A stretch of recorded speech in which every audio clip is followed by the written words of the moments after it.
Vous avez dû entendre les dernières informations concernant l'Île-de-France. Comme c'est orange, ça reprendra pas. Enfin, ils disent que ça va reprendre le 22 juin pour peut-être des entretiens ou des choses comme ça. Mais donc, voilà. Donc, du coup, parce que j'avais pensé à un moment que la reprise se ferait peut-être peu à peu. Donc, du coup, on va maintenir ce qu'on a fait, c'est-à-dire se rencontrer, pardon. Donc, 2 fois par semaine, le mardi et le samedi.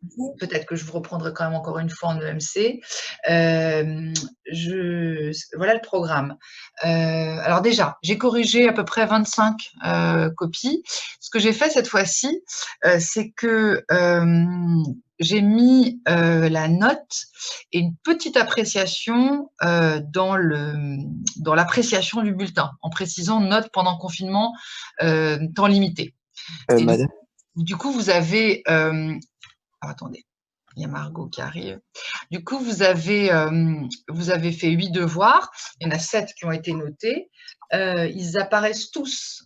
Vous pouvez tous les voir. Par contre, comme ils comptent tous coefficient 0, il n'y aura pas de moyenne, si vous voulez. Par contre, vous pouvez savoir ce que vous avez eu. Et dans l'appréciation, je mets la note qu'il y a eu avant le confinement parce que c'était type bac. Et je mets cette note-là parce qu'elle est quand même aussi type bac en temps limité. Les autres, c'était type bac, mais à la maison, donc du coup, je ne les mets pas dans l'appréciation. Voilà, mais je précise le nombre de travaux qu'il y a eu. Donc moi, j'ai été très positive pour chaque élève. Hein, donc voilà. Et puis s'il y a quelques élèves qui sont délicats, normalement, je serai physiquement à votre conseil de classe, je pense. Bon, évidemment, je sais que j'ai un petit rôle parce que j'ai un petit coefficient, mais pour ce qui est ou bac difficile, donc ça vous êtes que 3-4 dans ce cas-là. Voilà, à part 2 élèves enfin voilà, je serais vraiment encourageante. Même si par exemple un élève comme Adrien ou Rudy, je ne sais pas s'il est là, Rudy, n'ont pas été vraiment toujours présents aux séances. Voilà, je ferais tout pour être positif dans l'ensemble pour chaque élève. Donc ça, c'est la première chose. Les 4-5 élèves que j'ai pas corrigés, le conseil c'est mercredi, donc je corrigerai ce week-end. Donc du coup, si vous allez sur vie scolaire, appréciation, vous verrez dessus là votre note et une petite appréciation. Ensuite, j'imagine que vous voulez savoir plus que vous avez pour certains. En fait, ce qu'on va faire du coup, c'est que la séance d'aujourd'hui et la séance de mardi, qui sont donc avant le conseil de classe, on va faire un nouveau chapitre qui devait être fait en 2 heures, enfin 2 séances. Comme vous écrivez pas, donc là les 2 séances suffisent sur le Sahara. Et donc, du coup, on aura tout fini en géographie, le programme. Et ce qui restera après le conseil, c'est le chapitre sur la France qu'on avait commencé en présentiel ensemble et que j'ai laissé pour la fin parce que j'avais toujours un petit espoir que peut-être on le ferait physiquement, si je puis dire. Et ce chapitre, même si le conseil est passé, j'ai fait aussi un peu exprès de le laisser à la fin pour vous inciter à être malgré tout présent. Parce que comme c'est sur la France et que c'est sur l'État en France et sur les institutions, le gouvernement, l'administration, etc., etc., c'est un petit peu de sciences politiques, mais il est aussi très, très, très actuel comme chapitre. Donc voilà, donc j'espère que les 3-4 séances qui suivront après le conseil, voilà, vous serez là et donc on aura fini vers le 12 juin. Et ensuite, on pourra faire comme je l'ai proposé. Alors, est-ce que vous avez fait un petit sondage pour savoir si ça vous convenait de faire une séance comment dire, plus peut-être de méthode, de la composition, du commentaire de documents pour les élèves qui feront, les 7-8 élèves qui feront encore de l'histoire-géographie et peut-être un petit peu aussi faire des focales sur des points de l'histoire, voilà, je ne sais pas moi, les controverses qu'il peut y avoir sur les régimes totalitaires ou sur voilà, des choses comme ça. Donc ça, ce sera plus pour ces élèves-là. Alors peut-être plus ces élèves-là le samedi matin à 11 heures. Et l'autre séance, ce sera plus des choses liées à l'actualité. Est-ce que ça vous va de faire comme ça ou est-ce que voilà, est-ce que ça vous convient? C'était Mathias qui devait s'occuper de ça. Alors Mathias. oui, oui, je m'en suis occupé, mais Et je me alors? souviens plus. Vous avez pas eu de Euh, réponse? j'avais vu, on a, je me souviens plus si je l'ai fait en fait. Bon, alors c'est pas grave. Vous y réfléchissez encore. On a Excusez-moi. encore quelques séances parce que ce serait qu'à partir du 12 juin. Donc en fait, ce serait pour 3 semaines. jusqu'au 4 juillet. Et d'autre part, voilà, ce que je voulais vous proposer aussi, quand on aura fini le Sahara avant de reprendre la France, peut-être qu'on pourra le faire mardi en fin de séance, c'est que comme vos copies, là, je les ai sous forme, comment dire, Word ou PDF, et cetera, j'avais pensé, prendre quelques minutes pour voir un peu vos erreurs. Vous avez tous compris le document, hein, donc on fera une correction orale par contre. Vous avez tous compris le document sur, voilà, les enjeux, vous savez présenter un document, et cetera. Mais il y a toujours un peu les mêmes choses que vous oubliez. D'abord, c'est d'annoncer clairement vos thèmes de comment dire, de paragraphe. Ensuite, c'est de critiquer le document. Et puis, des fois, c'est des maladresses de style. Et là, vous allez tous rédiger, quelles que soient les disciplines que vous allez faire, comment dire, les voix que vous allez faire l'année prochaine, vous allez tous rédiger. Et voilà, et rédiger, c'est une question de fluidité, de grammaire, de structuration de la pensée, et cetera. Et donc, du coup, j'avais pensé prendre quelques copies. Il n'y a pas le nom qui apparaîtra, vous inquiétez pas, pour qu'on voit ensemble à chaque fois. Voilà, ce qui fonctionne pas. Alors, j'en ai pris 2-3 justement parce que je trouve que c'est des paragraphes qui sont assez parlants ou c'est assez facile à corriger. Et donc, ensemble, voilà, on les entre guillemets, corrigera ensemble parce que c'est un peu, vous avez tous un peu les mêmes erreurs. Ce qui était dommage, là, je trouve, c'est qu'il y a beaucoup d'élèves, il y a des bonnes notes, hein, mais vous n'avez pas assez mis en valeur le fait que au début, en fait, ils critiquent ils critiquent la forme actuelle de la mondialisation. Hein. Donc, il dit, voilà, c'est les dangers environnementaux, c'est ceci, c'est cela. Donc, c'est ça qu'il fallait mettre en valeur. Et puis après, il y en a aussi beaucoup qui ont parlé un peu des acteurs, ONG, OMC ou je ne sais quoi, mais un peu dans en 3-4 lignes comme ça. Et je pense qu'il aurait fallu y consacrer un paragraphe. Bon, et puis ensuite, évidemment, l'autre mondialisation qu'il propose. Donc c'était assez simple. Voilà. Et je vous montrerai par contre un très bon devoir pour voir, voilà, que vous ayez une idée un peu de. Donc je déposerai ça sur le NT, je ferai ça pour mardi. Alors, on va commencer. Donc je vais faire. Ah, est-ce que vous avez des questions avant?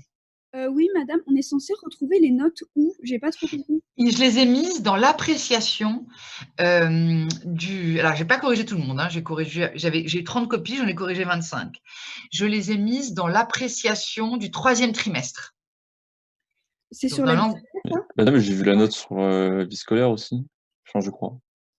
Ah, vous À avez. moins que c'était. Attendez, peut-être que j'ai Oui, fait Moi, c'est les c'est sur pas deux. vie tout fait. Vous scolaire. avez raison, j'ai fait les deux. J'ai Moi, fait à je l'ai la vu fois sur la vie note scolaire. sur vie scolaire, tout à fait, et j'ai aussi mis l'appréciation dans le bulletin parce que c'était en temps limité. Comme ça, il y a 2 notes dans le bulletin, celle d'avant le confinement et celle pendant, mais en temps limité. Et en général, comme les notes sont soit il y a une évolution plutôt positive, donc il y a un côté un peu aussi de. Je trouve quand même qu'il y a un progrès. Donc c'est pour ça que j'ai fait ce système. Donc oui, vous avez raison, j'ai mis sur le NT, tout à fait. Mais il y a quelques élèves, je n'ai pas encore corrigé. Vous les aurez voilà, fin de week-end. Enfin, voilà, d'ici lundi. Est-ce que vous avez d'autres questions? Pas d'autres questions? Alors, on va Madame, démarrer. Oui, c'est pas une allez-y. question, mais je voulais dire que je suis avec, Adrien et Laurent. Je leur montre, le cours et tout. Parce qu'ils n'ont pas accès, c'est ça? Ils n'ont pas accès à Zoom, donc on leur partage le cours, D'accord, très bien. en direct. D'accord, très bien. Alors, on va donc commencer un nouveau chapitre. Donc, je vous rappelle, un premier thème, c'était sur la mondialisation. On a eu 3 chapitres. Deuxième thème, c'est sur les différents aires continentales. Comme vous aviez fait l'Europe en première, en terminale, on a vu l'Amérique, l'Asie. Et là, on fait l'Afrique. Et puis, le troisième thème que vous avez eu au début pendant le confinement, c'est les différentes cartes pour comprendre le monde. Et donc, pour la question, pardon, sur l'Afrique, parce que comme il y a un grand thème, les aires continentales, dedans, il y a 3 questions, Asie, Amérique, Afrique. Et donc, dans l'Afrique, il y a 2 chapitres. Un chapitre qui était très général sur les défis du développement. Et le deuxième chapitre s'intitule, alors moi, je l'ai fait en 2, mais il y en a qui le font en 1, comme une étude de cas, pour d'abord faire une sorte de zoom sur une partie de l'Afrique et après élargir à l'Afrique. Mais bon, là, j'ai fait un peu différemment parce qu'il n'y a pas le bac, parce que ceci, parce que cela. Et donc, ce chapitre s'intitule Le Sahara, ressources et conflits.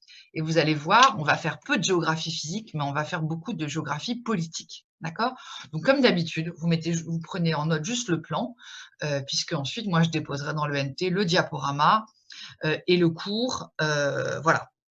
Alors, vous avez bien sûr, hein, donc le chapitre s'intitule Le Sahara, ressources, conflits. Donc, vous avez, comme d'habitude, pour introduire le cours, vous avez voilà, une photo qui montre donc le désert du Sahara. Et donc, la question, c'est quels sont les multiples sens qu'on peut donner euh, au mot désert? Alors, je vous écoute. Vu la photo et vu vos connaissances.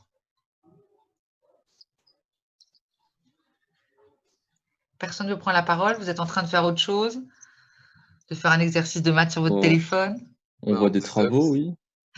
Vous voyez des travaux? Alors, vous faites On n'a pas allusion de à ça. devoir, madame. Pardon? Non, je dis ça comme ça pour vous taquiner.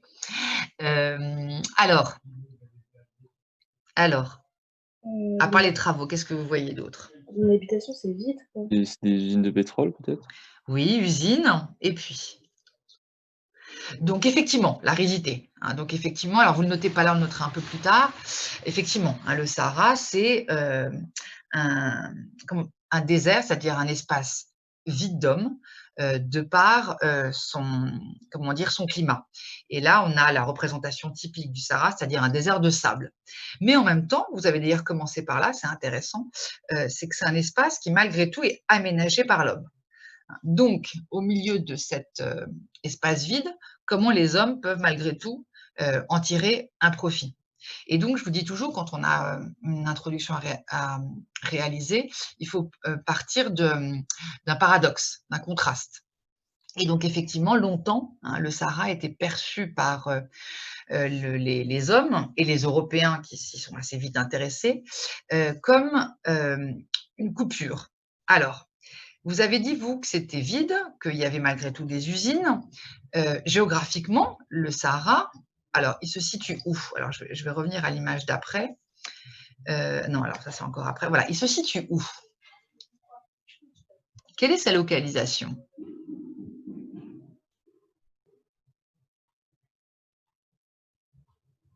Il est entre quel espace et quel espace? Entre le Maghreb et du coup l'Afrique subsaharienne. Très bien.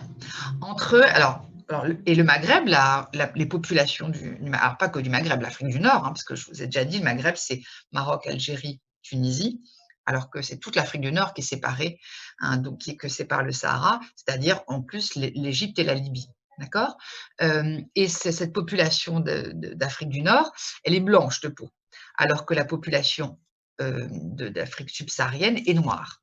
Et donc longtemps, le désert du Sahara a été perçu comme une coupure entre l'Afrique blanche et l'Afrique noire, ce qu'on appelle donc le Bled alors ne vous le notez pas, je vous dis juste comment ça s'appelle, Bled el-Beidan, c'est-à-dire le pays des Blancs, et Bled el-Soudan, c'est-à-dire le pays des Noirs. Et vous avez vu le mot, enfin vous avez entendu plutôt Soudan, hein, ça donnait son nom au mot Soudan, donc qui est un pays d'Afrique subsaharienne. Et donc longtemps, ça a été perçu comme un espace inutile, très très longtemps. Et aujourd'hui, pourtant, donc on revient à cette. Donc on a évoqué brièvement le désert, vie d'homme et en même temps aménagement. Si vous regardez alors j'ai perdu un élève, donc ça doit être ennuyeux ce que je raconte. Si vous regardez, excusez-moi, si vous regardez ces images, donc ce sont des images donc Paris-Dakar, donc ça c'est comment dire, à gauche vous avez une carte qui représente ce Paris-Dakar, donc ensuite une photographie, et puis à droite c'est un tout autre lieu. Alors, qu'est-ce que c'est que le Paris-Dakar? Qu'est-ce que ça signifie et qu'est-ce qui est en train de changer? C'est une course automobile. Voilà, c'est une course automobile, tout à fait. Donc, Dakar, c'est au Sénégal. Attendez, juste, il y a quelqu'un qui demande. C'est Vicente, pardon. Donc, c'est une course automobile, effectivement. Donc, Dakar, c'est au Sénégal, donc, qui a lieu.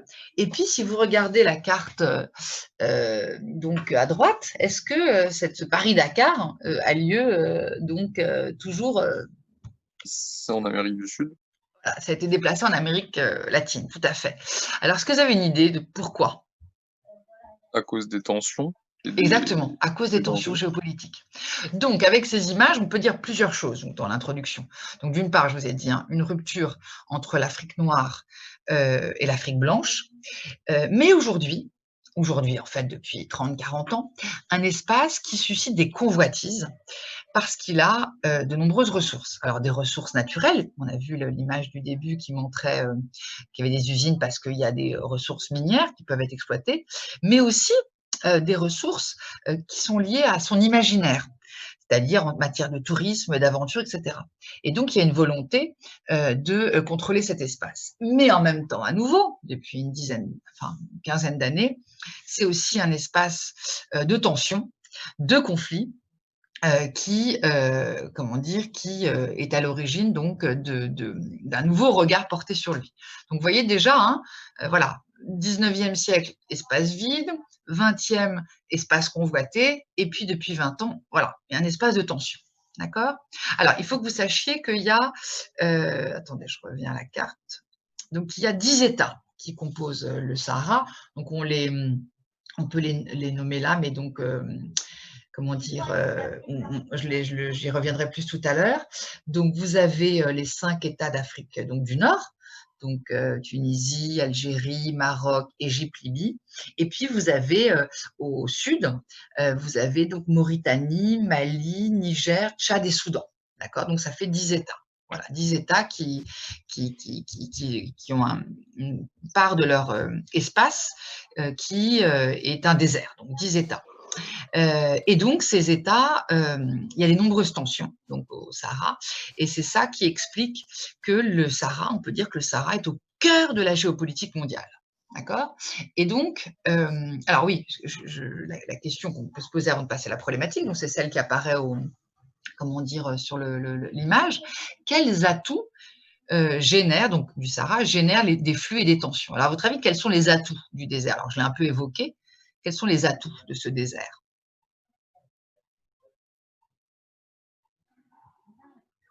Alors, des ressources, tout à fait, des ressources naturelles, on va les évoquer tout à l'heure. Et puis,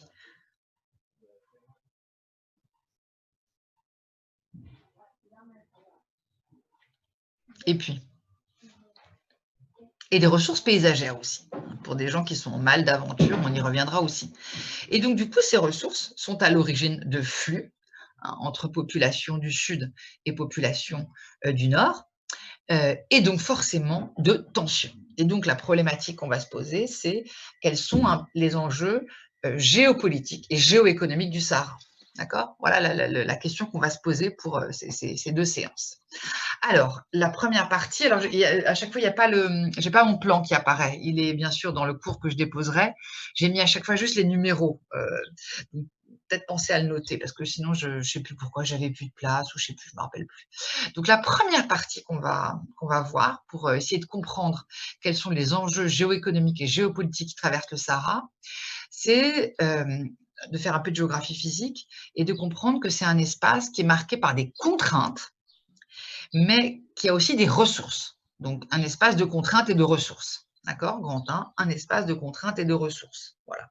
Et donc, grand A, la notion de désert. Donc, on va redéfinir la notion de désert. Donc, je répète, grand 1, un espace de contraintes et de ressources. Et donc, grand A, la notion de désert. Alors, la notion de désert, on a dit que c'était le désert, un espace donc, qui était vide. Qu'est-ce que vous pouvez dire d'autre si vous regardez la carte? Pas la carte, excusez-moi. Oui, c'est ça, pardon, la carte, pas le schéma, la carte de gauche. Quelle est la caractéristique du désert? Vous avez parlé de sécheresse. Il y a un terme plus géographique qui caractérise le désert. Qu'est-ce que c'est qu'isoyète? Est-ce que vous savez ce que c'est que les isoyètes? Non. Oui? Ce sont les précipitations. Et vous avez vu 200 mm par an. Donc, c'est très peu. Et en fait, 100 mm, c'est à peu près la moyenne. Donc, ça fait 1 centimètre à peu près, vous voyez. Non, qu'est-ce que je raconte? Attendez, c'est ça, 1 centimètre par an. Non, pardon, 1 mètre par an. Donc, moins d'1 mètre par an, on estime que c'est comment dire, que c'est problématique pour la population. Et en fait, c'est même, enfin, c'est aux marges du désert, mais quand on est au cœur du désert, c'est même beaucoup moins. Donc, ce qu'il faut que vous reteniez, alors déjà son nom. Pourquoi est-ce qu'on l'appelle le Sahara? Parce que ça vient d'un nom arabe qui est Sahira, S-A-H-I-R-A, pardon, qui vient de sa couleur fauve. Voilà, quand il y a du soleil et qui fait 50 degrés, voilà, ça fait une couleur un petit peu fauve, donc on lui a donné ce nom de Sahira. Donc ça, c'est pour expliquer son nom, première chose. Deuxième chose, il faut que vous sachiez que c'est le plus grand désert du monde, qui fait 8,5 millions de kilomètres carrés. Voilà, donc 8,5 millions de kilomètres carrés, plus grand désert du monde, et qui a 10 millions d'habitants, sachant que toute l'Afrique, c'est près d'1 milliard. D'accord? Et que sa longueur de l'ouest, donc le Sahara occidental, à l'est, c'est 7500 kilomètres. Donc, ça fait beaucoup de chiffres tout ça, mais voilà, comme ça, vous représentez. Vous avez vu, enfin, vous avez entendu plutôt 8,5 millions de kilomètres carrés, c'est la taille presque des États-Unis. C'est 9 millions les États-Unis. Donc, c'est immense, c'est vraiment un désert immense. Alors, ce qui est intéressant, c'est que, donc je vous ai parlé des précipitations, hein, donc je vous ai dit plutôt autour de 100 millimètres de précipitations. Puis regardez aussi la légende dans les composantes du milieu. Vous avez massifs montagneux et vous avez principaux ergs, déserts de sable. Nous, on a une représentation du Sahara comme étant que du sable. En réalité, si vous regardez la carte, qu'est-ce que vous pouvez dire? Bah, c'est vraiment pas que du sable, il y a aussi des massifs montagneux. Exactement. Donc, erg, c'est désert de sable, mais en réalité, une grande partie de sa constitution, ce sont des massifs montagneux, c'est-à-dire des, comment dire, des plateaux rocailleux, hein, donc, et on parle de reg, hein. Erg, c'est le sable, reg, R-E-G, c'est plutôt des, voilà, des plateaux un peu, comment dire, de pierre, si vous voulez, secs, d'accord? Voilà. Donc, pour caractériser donc, le milieu, hein, des aires de sable, mais aussi des aires de pierre, et puis des très faibles précipitations. Et donc, un espace qui est marqué par l'aridité. Plutôt que de sécheresse, voilà, hein, on parle de l'aridité. D'accord? Alors, très intéressant aussi, surtout que vous faites tous beaucoup de SVT, il y a de très fortes, au Sahara, amplitude, c'est-à-dire différence diurne. Donc, si vous faites un peu de latin, dies en latin, c'est le jour. Alors, qu'est-ce que ça veut dire une amplitude diurne? Le... C'est une différence de température entre le jour et Très la nuit. bien, très bien. Grande différence de température entre le jour et la nuit. Il peut faire jusqu'à 50 de température dans la journée, et la nuit, il peut faire voilà, extrêmement froid. Donc ça aussi, c'est une caractéristique du désert, d'accord? Autre aspect, puis après je vais m'arrêter là pour la géographie physique, c'est qu'en raison de cette aridité, qu'est-ce qui est difficilement possible? Donc là, on est dans les contraintes, hein. Il y a l'agriculture, par exemple. Voilà, l'agriculture, justement, est très problématique, bien sûr. Alors, elle est possible malgré tout grâce à quoi? Regardez la carte.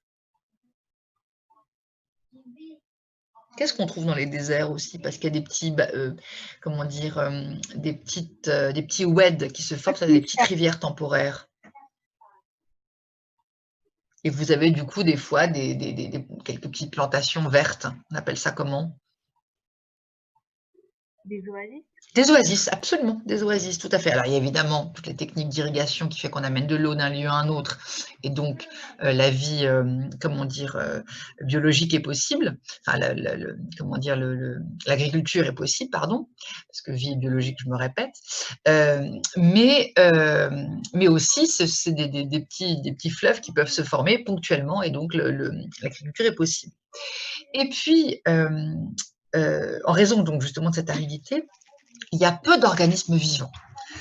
Il y a une très faible densité d'organismes vivants, des animaux qui peuvent seulement juste voilà, s'adapter à cette réalité. Donc les contraintes, c'est essentiellement l'aridité, avec des précipitations très élevées, et donc une agriculture qui est difficilement possible. D'accord? Alors, juste, je vous embête encore pour la géographie physique. Ce qui est intéressant aussi, c'est la végétation. Alors là, ça apparaît pas sur la carte, mais on a en fait 2 types de végétation. Quand on est au sud, donc le Sénégal, donc si vous voyez le Sénégal, alors non, c'est pas indiqué, c'est au sud de la Mauritanie, hein. Donc du Sénégal au Soudan, là, c'est ce qu'on appelle le Sahel. Le Sahel, en fait, S-A-H-E-L, c'est la limite entre le Sahara et ce qui a à nouveau plus de végétation. Et là, on a une végétation qui commence à se former, c'est la steppe. Et cette steppe qui se forme donc entre le Sénégal et le Soudan, donc petite végétation herbacée, elle fait transition entre donc le Sahara qui est complètement vide et un autre espace qui est la représentation de l'Afrique, surtout si vous avez tous vu le Roi Lion, c'est laquelle? Quelle végétation?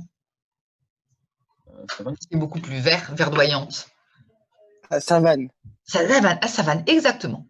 Allez. Donc voilà, vous retenez pour vous, ça c'est vraiment pour votre voilà, culture personnelle, hein, le Sahel, c'est l'espace qui fait la transition entre le Sahara vide et le reste, et la steppe, hein, c'est une petite formation végétale qui fait transition entre le désert et la savane. Alors ça, c'était donc pour la notion de désert. Donc moi, j'avais mis dans mon cours, ça s'appelle ça grand A, la notion des airs. Et puis après, donc, je parle des contraintes. Mais vous les avez déjà évoquées, donc c'est le fait qu'il n'y ait pas de culture. Là, il y a aussi d'autres contraintes. Regardez là, avant de passer aux ressources. Regardez vu les pays que vous avez, qui sont nommés, quelles sont les autres contraintes? Attendez, excusez-moi, il y a quelqu'un qui vient de rentrer. Alors, je l'accepte. Quelles sont les autres contraintes?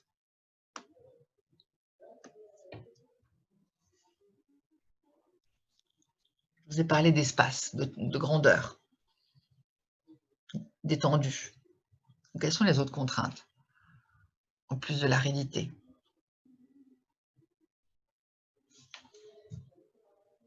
C'est la distance. C'est la distance, l'immensité. Qui forcément, étant donné le climat et le milieu, etc., voilà, on n'a pas pu construire des pistes facilement accessibles, etc. Donc la distance, c'est une deuxième contrainte, d'accord? Puis alors ensuite, il y a aussi contraintes qui sont plus liées, comment dire, au milieu, c'est-à-dire des tempêtes de sable, c'est-à-dire l'érosion éolienne, donc éole, c'est le vent, avec des tempêtes qui peuvent être violentes. Et puis aussi, c'est l'enclavement. Qu'est-ce qu'un État enclavé? Si vous regardez leur localisation, vous pouvez répondre à la question. Pas tous, bien sûr. Mais... C'est un État qui n'a pas accès à la mer. Exactement, c'est un État qui n'a pas accès à la mer. Donc, bien sûr, la Mauritanie y a accès. Mais si vous voyez, par exemple, le Mali ou le Niger ou le Tchad n'ont pas accès à la mer. Donc, ce sont des États enclavés. Donc, ça aussi, c'est une contrainte. L'aridité, l'immensité, les tempêtes de sable, l'érosion, l'enclavement, la faiblesse du coup de la population sont des contraintes et expliquent aussi que du coup certaines populations vivent de manière assez éloignée du centre du pouvoir et donc du coup c'est un obstacle pour pouvoir les contrôler. Alors pas forcément les contrôler dans un sens négatif, mais aussi en matière d'accès, je ne sais pas moi, aux médicaments, à des directives, etc., etc. D'accord ? Alors, ça, ce sont les contraintes. Donc, moi, vous verrez dans le cours que je vous déposerai, vous avez A, le désert, ou B, les contraintes. Mais bon, c'est pareil. Mais vous avez aussi des ressources. Alors, quelles sont ces ressources? Des ressources minières. Alors, des ressources minières, tout à fait. Donc, on vous dit minerai de fer, uranium. Ensuite, qu'est-ce que vous avez d'autre? Il y a des aquifères ici aussi. Alors, qu'est-ce que c'est qu'aquifère? Qu'est-ce que c'est que les ressources aquifères? C'est des zones souterraines où il y a de l'eau. Très bien, très très bien. Exactement, ce sont des zones souterraines où il y a de l'eau, parce que n'oubliez pas que les nappes phréatiques, c'est-à-dire qui sont souterraines, ne sont pas renouvelables. Donc en fait, phréatique, c'est synonyme d'aquifère. Donc c'est un problème. Pareil, je vous dis qu'il y a peu d'eau, etc. Donc ça, c'est un atout. Sauf que c'est fossile. Fossile, c'est-à-dire que ce n'est pas de l'eau qui est renouvelable. Mais malgré tout, il y a cette présence quand même de nappes qui contiennent de l'eau. Et puis, vous avez aussi, alors vous avez phosphate, et puis vous avez du pétrole. Et si vous regardez bien, le pétrole, donc il y en a en Libye, voilà, comment dire, vous le saviez peut-être, et puis en Algérie. Je crois que je vous avais dit déjà quand je ne sais plus à quel moment, que si la France aussi avait autant hésité avant de rendre l'Algérie indépendante, c'est qu'il y avait des ressources, pétrolières au Sahara et qu'à un moment, la France avait même pensé laisser l'Algérie indépendante et conserver une partie du Sahara, voilà, pour exploiter ses ressources pétrolières. Donc des ressources qui ont été découvertes depuis les années à peu près 1950. Donc un territoire riche en ressources. Donc vous retenez pétrole au Maghreb, fer donc en Mauritanie, eau fossile, donc, qui n'est pas renouvelable. Voilà. Alors il y a aussi d'autres ressources qui apparaissent pas ici, mais qui sont évidentes, qui sont liées au soleil. Donc, alors ça coûte cher bien sûr, mais voilà, ça peut être un potentiel. Et puis, une conséquence aussi, c'est que la richesse du pétrole permet à certains pays, comme la Libye, hein, de faire reverdir le désert, c'est-à-dire qu'avec l'argent du pétrole, elle peut par exemple dessaler l'eau de mer, et donc c'est dans le désert qu'elle installe des espaces d'irrigation qui permettent donc d'alimenter ces villes en eau et d'avoir des produits agricoles. D'accord? Alors, vous avez à côté un schéma hein, qui résume tout ça. Donc, un espace de fort contraint, donc en jaune, dans une composition, hein, c'est ce que vous auriez vu, donc le désert, très bien, figuré de surface, quelques massifs montagneux, donc, au sud, le Sahel, qui est donc semi-aride, puisque c'est l'espace de transition, je vous ai dit, et puis ensuite, pétrole, gaz et minerais. D'accord? Alors, ce qu'on peut dire juste avant de passer au grand 2. Donc maintenant qu'on a vu les contraintes et les ressources, il y a aussi autre chose dans les ressources qui est intéressant, c'est les populations. Alors ça apparaît pas dans le schéma, c'est que, ni dans la carte, c'est que les populations qui vivent dans ce désert, on va en reparler un peu tout à l'heure, elles sont habituées à ce désert et donc elles ont des savoir-faire et une maîtrise de l'espace qui est ancestrale. En matière d'itinéraire, par exemple, elles savent où sont les points d'eau, etc., etc.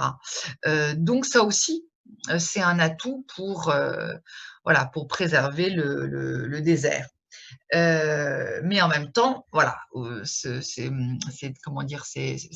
maîtrise du savoir-faire qui est ancestrale est un atout et en même temps est remis en question par les nombreux flux qui parcourent le désert depuis quelques années et qui sont liés à des tensions géopolitiques et aussi migratoires. Alors, c'est ce qu'on va voir maintenant. Alors, on va passer donc à la deuxième partie. Donc, vous voyez, c'est assez simple. Hein. Ah oui, alors, zut, excusez-moi, j'ai mis autre chose parce que j'ai fait mon diaporama un peu… Non, c'est bon. J'ai fait mon diaporama un peu différemment quand j'ai vu qu'il y avait le confinement. Donc, le grand 2, il s'appelle un espace de flux, un espace de circulation. Donc, dans la première partie, on a vu qu'il y avait des contraintes et des contraintes et des ressources. Et donc, dans la deuxième partie, on est en train de voir que on va voir, que c'est un espace de circulation. Alors, je vous laisse lire le court texte. Voilà. Alors, attendez, Cassandra qui arrive. Je vous laisse lire le court texte. Voilà.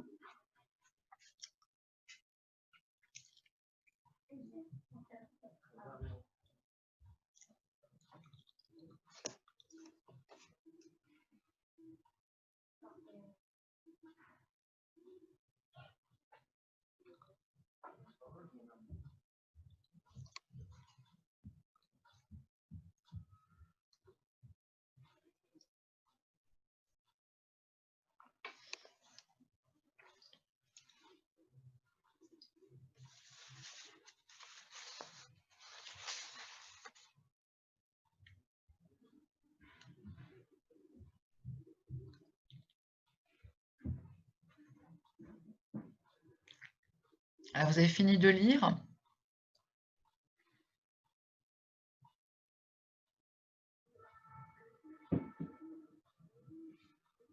Vous avez fini de lire?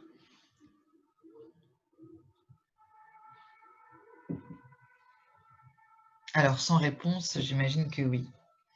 Qu'est-ce qui nous apprend ce… Alors, on parle sur la présentation, maintenant c'est quelque chose que vous maîtrisez bien, donc pensez bien toujours quand vous mettez une source, hein, de mettre entre guillemets, hein, ou en italique si vous tapez sur un ordinateur. Donc là, c'est Le Monde, le titre, l'auteur, la date. Alors, on est en géographie, donc on peut dire que c'est un texte qui est déjà vieux. C'est extrait d'un manuel scolaire. Hein, donc je vous avais déjà dit que les manuels ils vont changer l'année prochaine, ils dataient donc tous de 2012-2013. Mais en même temps, c'est complètement d'actualité. Il n'est pas, pas de choses plus spécialement nouvelles. Alors, donc, grand 2, un espace de circulation. Alors, de quels états on parle? Et 3 questions. Quel état on parle? Quels sont les aspects historiques que le document nous apprend? Et puis, quels sont les flux qui apparaissent dans ce texte?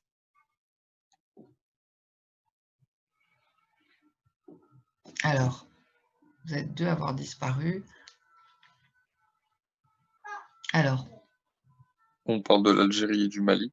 Voilà, donc des conflits qu'il peut y avoir, enfin la frontière qui est entre le Mali et l'Algérie. Donc si vous voulez, je vous remonte à la carte Voilà, hein, vous voyez, Algérie-Mali, hein, donc il y a une frontière immense. Hein, parce que là, il n'y a pas l'échelle, elle n'est pas mise sur la carte. Ah si, 500 km. Donc vous voyez, hein, vous voyez bien, donc on est bien à 1400 km comme c'est indiqué. Donc, effectivement, on parle de 2 États ici, le Mali et l'Algérie. Et quel aspect historique on découvre que peut-être vous saviez déjà? Les frontières qui ont été établies par les empires coloniaux. Par les Européens et de manière très artificielle. Rappelez-vous, donc là, du coup, on est amené à faire un petit rappel historique que vous avez vu en première. Quand les Européens se sont partagés l'Afrique au XIXe siècle, ils n'ont pas du tout tenu compte des populations, des langues, etc., etc. Donc, les frontières ont été tracées ce qu'on appelle au cordeau, c'est-à-dire, vous avez vu, hein, de manière très presque géométrique, hein, très voilà, comme des lignes un peu droites, hein, Mauritanie, vous voyez, Algérie, là, pas partout, mais là, entre le Niger et l'Algérie, c'est quasiment droit, entre le Tchad et la Libye, c'est pareil, etc. Le Soudan, l'Égypte, pareil. Et donc, du coup, ces frontières sont artificielles. Hein, c'est la conférence de Berlin, hein, qui a partagé l'Afrique donc entre 1884 et 1885, donc essentiellement entre la France et la Grande-Bretagne. Et du coup, il n'y a pas eu de respect. Hein, donc c'est pour ça que ces frontières sont artificielles et qu'elles n'ont jamais convenu finalement aux populations. Sauf que ce qui est intéressant, c'est que lorsqu'il y a eu la décolonisation, donc 70 ans plus tard, ces frontières ont été respectées en fait, parce que les populations s'étaient habituées à ces espaces, comment dire, géopolitiques, et donc ces frontières ont été respectées. Il n'y a pas eu de revendication de changement de frontières. Toutefois, il y avait aussi malgré tout, puisqu'il y avait un passé commun entre plusieurs populations, d'habitude de flux, et ces flux se sont maintenus pendant la colonisation et bien sûr pendant la décolonisation, enfin pas pendant depuis, pardon, excusez-moi, la décolonisation, depuis l'indépendance de ces États. Alors vous voyez, je reviens aussi à la carte pour vous dire, en fait, dans cette partie qu'on a ici, vous aviez, là c'est essentiellement la France, hein, en fait. Hein. Le partage de l'Afrique, la conférence de Berlin concernait toute l'Afrique, hein, toute l'Afrique.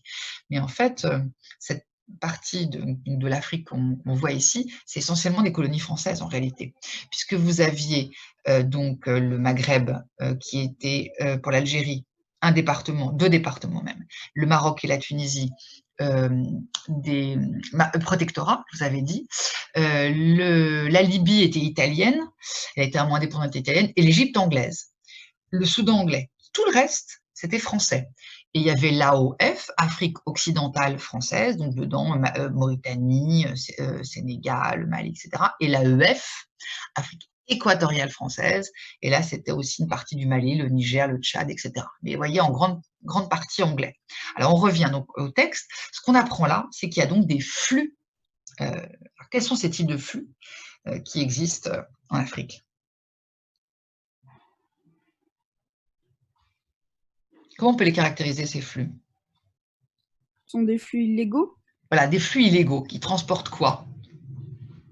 de la drogue, des cigarettes, des armes. Voilà, de la drogue, des cigarettes, etc. Parce que ça permet de financer quoi? Ces ventes de drogue, de cigarettes, etc. Pardon? Ça permet de financer? J'entends pas. Le terrorisme. Exactement, ça permet d'alimenter, enfin de permettre aux groupes terroristes, on en parlera mardi prochain, de financer leur combat. Tout à fait, on en reparlera. Donc, ce qu'il faut que vous reteniez ici, c'est donc dans ce grand 2, c'est que le Sahara est un espace politiquement fractionné et diversifié. Au nord, on a plutôt des États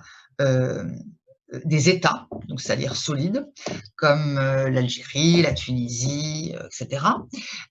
Bien sûr, ils ont été secoués par les printemps arabes.